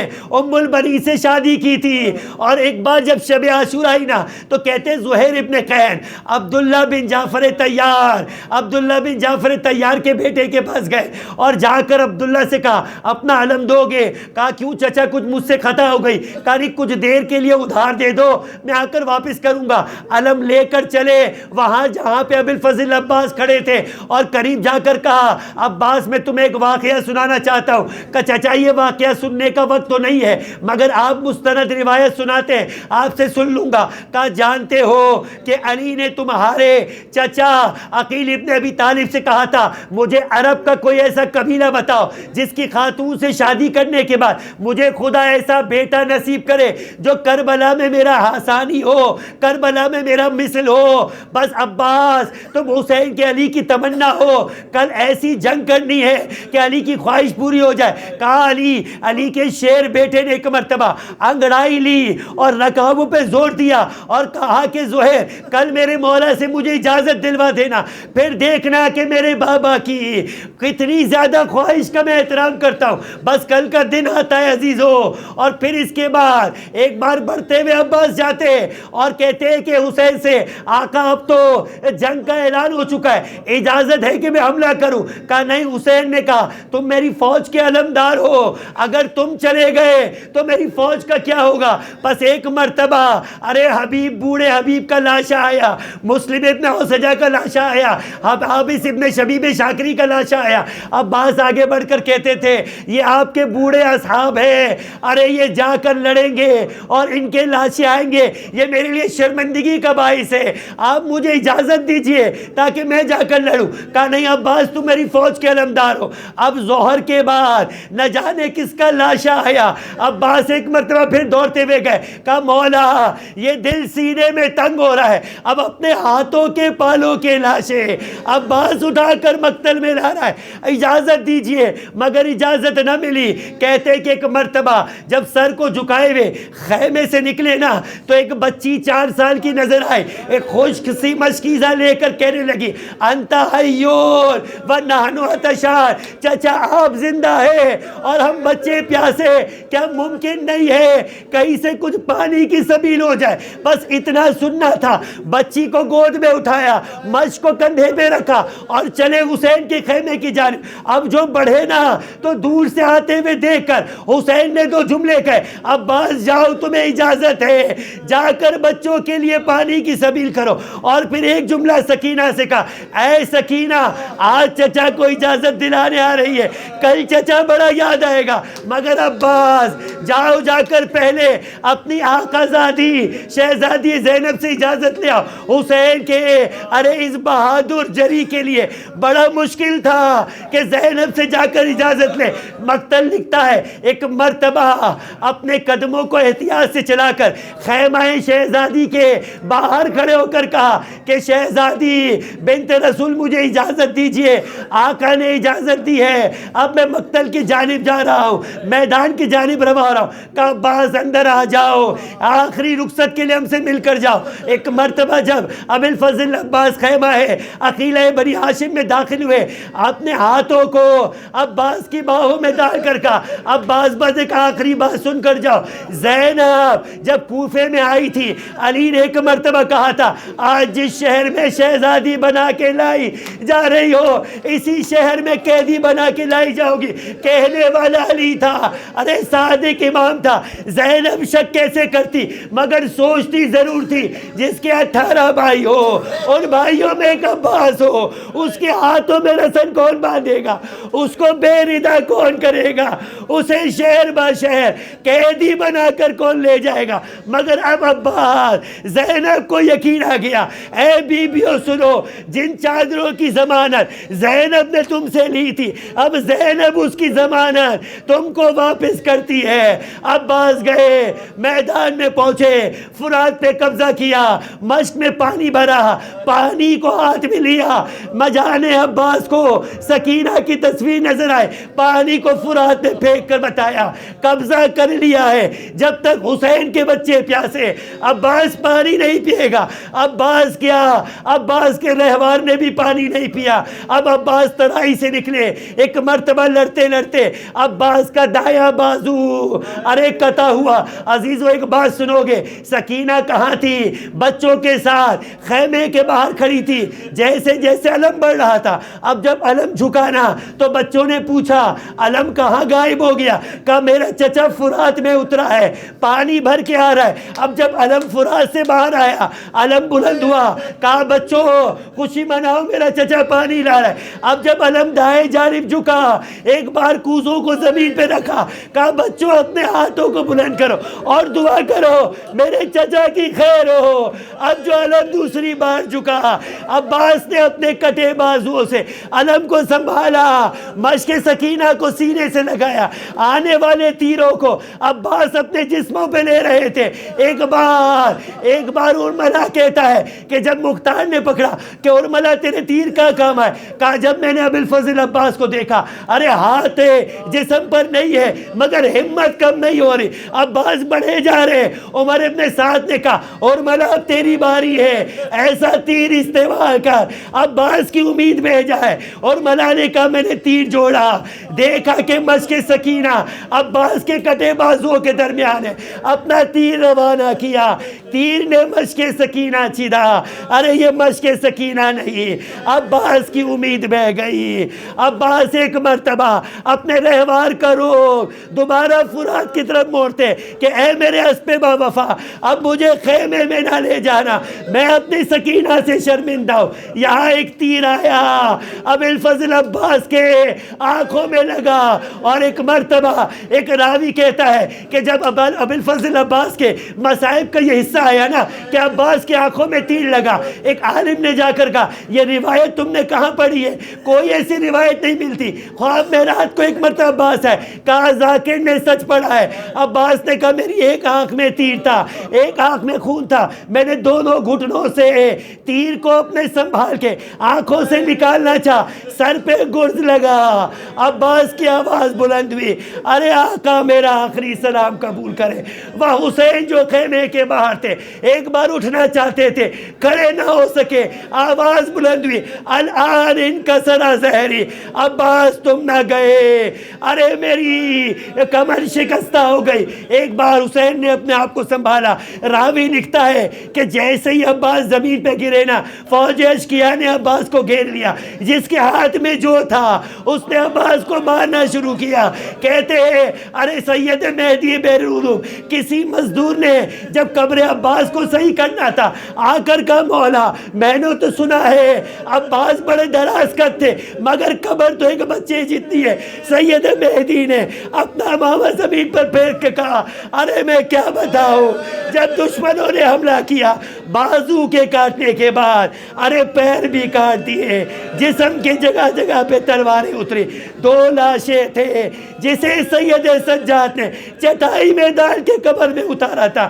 ایک بابا حسین کا لاشا تھا, ایک چچا عباس کا لاشا.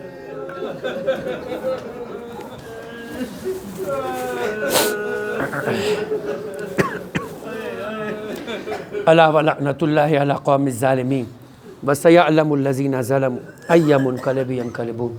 بار الہ تجھے واسطہ محمد و آل محمد کا, ہمارے اس کلی سے توسل کو اپنی بارگاہ میں قبول فرما. ہمارے گناہ صغیرہ و کبیرہ کو معاف فرما, ہمارے مرحومی کے گناہ صغیرہ و کبیرہ کو معاف فرما, انہیں جوار معصومین میں اعلیٰ علیین میں جگہ عطا فرما. پروردگارہ تجھے واسطہ محمد و آل محمد کا, مولا ابو الفضل عباس سے محبت کرنے والوں کا واسطہ, ان کی مصیبتوں کا اور ان کے مصائب کا واسطہ پروردگار, جہاں جہاں مولا عباس کے چاہنے والے دنیا و جہاں میں موجود ہے, فرش عزا پر آئے ہوئے بیمار ہیں, انہیں شفائے کاملہ عاجلہ عطا فرما. پروردگار جو بے روزگار ہیں رزق حلال عطا فرما. پروردگار جو صاحبان روزگار ان کے رزق حلال نے وسعت و برکت عطا فرما. پروردگار جو بے اولاد ہیں انہیں اولاد صالحہ عطا فرما. جو قرض دار ہیں ان کے قرض کو غیب سے ادا فرما. پروردگار تجھے واسطہ محمد و آل محمد کا, آل محمد کی محبت کے ساتھ ان کی تعلیمات کو حاصل کر کر اس پر عمل کرنے کی توفیق عطا فرما. تعلیمات اہل بیت کے مطابق ہمیں اپنے بچوں کی اور اپنے جوانوں کی تربیت کرنے کی توفیق عطا فرما. ظلم و ظالم کے خاتمے کے لیے, کربلا والوں کا انتقام لینے کے لیے اپنی آخری حجت امام اشرف الزمان کے ظہور میں تعجیل فرما. ہمیں ان کے سچے چاہنے والوں میں شمار فرما, ان کے دل کو ہم سے راضی و خوشنود فرما. وتقبل منا انک انت السمیع العلیم وتب علینا انک انت التواب الرحیم برحمتک یا ارحم الراحمین. ماتم حسین.